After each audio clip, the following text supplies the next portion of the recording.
If your law firm is profitable, but payroll still makes you nervous, this video is for you. I regularly talk to law firm owners who show me a clean P&L, has solid revenue, reasonable expenses, and even a net profit. And then they go on to confess that they're constantly stressed about cash because payroll feels tight, because tax payments keep getting pushed, because owner distributions are inconsistent. And this is not rare. And I'm here to tell you that it is not a revenue problem.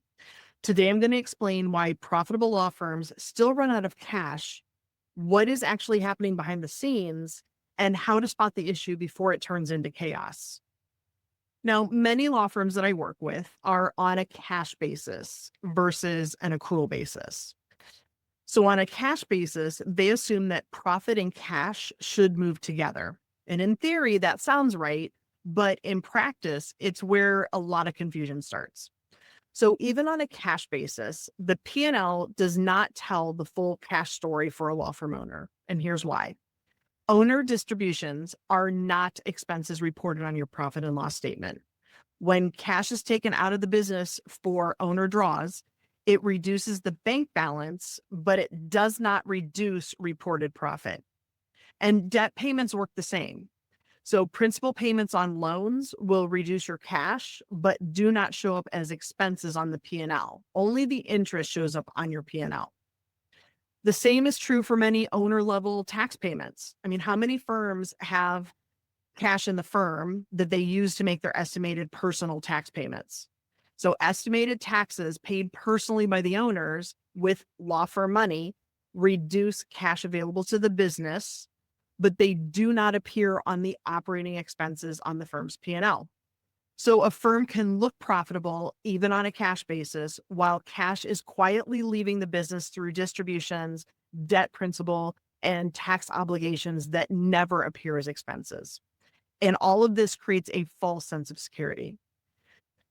The law firm owner sees profit and assumes cash is just in the bank. And then payroll hits, a tax payment is due, a loan payment clears, and the bank balance tells a very different story.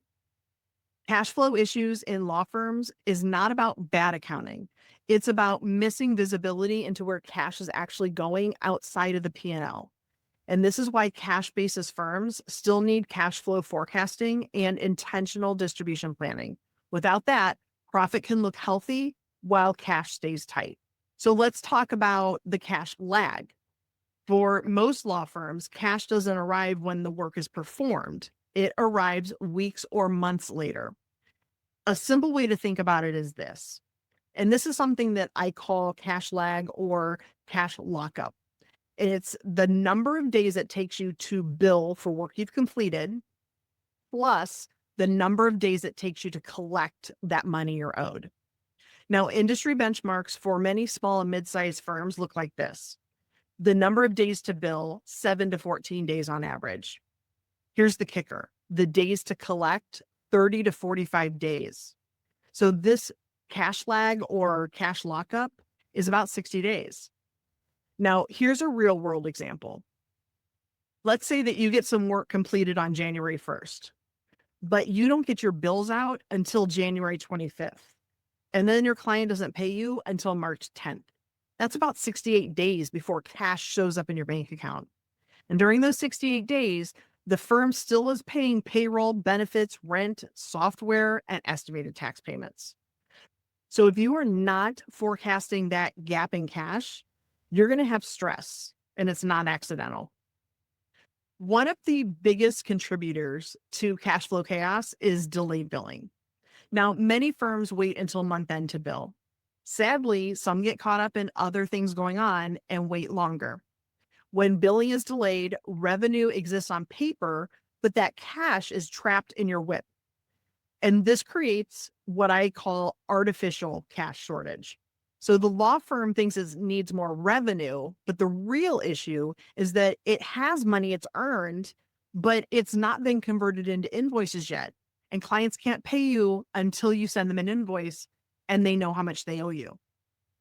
So firms that move to weekly or biweekly billing often see immediate cash relief without increasing revenue at all because the work's already been done, the money was already owed, It's just that you're not asking for it yet.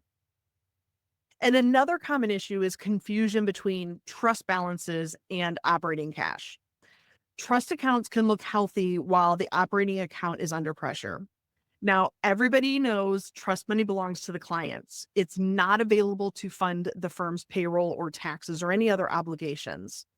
But I talk to a lot of law firm owners that mentally rely on the trust balance for comfort.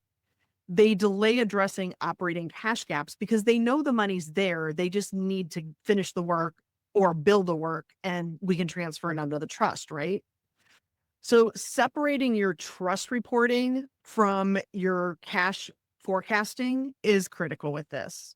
A law firm should know at all times how much operating cash is needed over the next 13 weeks without any consideration of trust funds at all. Put the blinders on and don't even think about what the balance is in your IOLTA account. Now, the fastest way to regain control is cash flow forecasting. So, a 13-week cash flow forecast will show when payroll is going to hit, when tax payments are due, when expected client payments arrive, when owner distributions are realistically available. This is going to shift decision making from reactive to intentional. So instead of asking, do we have enough cash today? The firm will ask, what does cash look like in 4, 8, and 12 weeks from now? And that visibility eliminates surprises, reduces stress, even if revenue stays the same. So if your firm is profitable but cash feels tight, the issue is almost always timing, not effort. Delayed billing, slow collections, lack of forecasting, and blurred trust visibility create cash chaos that growth alone will not fix. If you want help in identifying which part of the system is breaking down in your firm, that's exactly the work I do with law firm owners. You can comment below or reach out directly, and we can talk through what your cash flow is really telling you.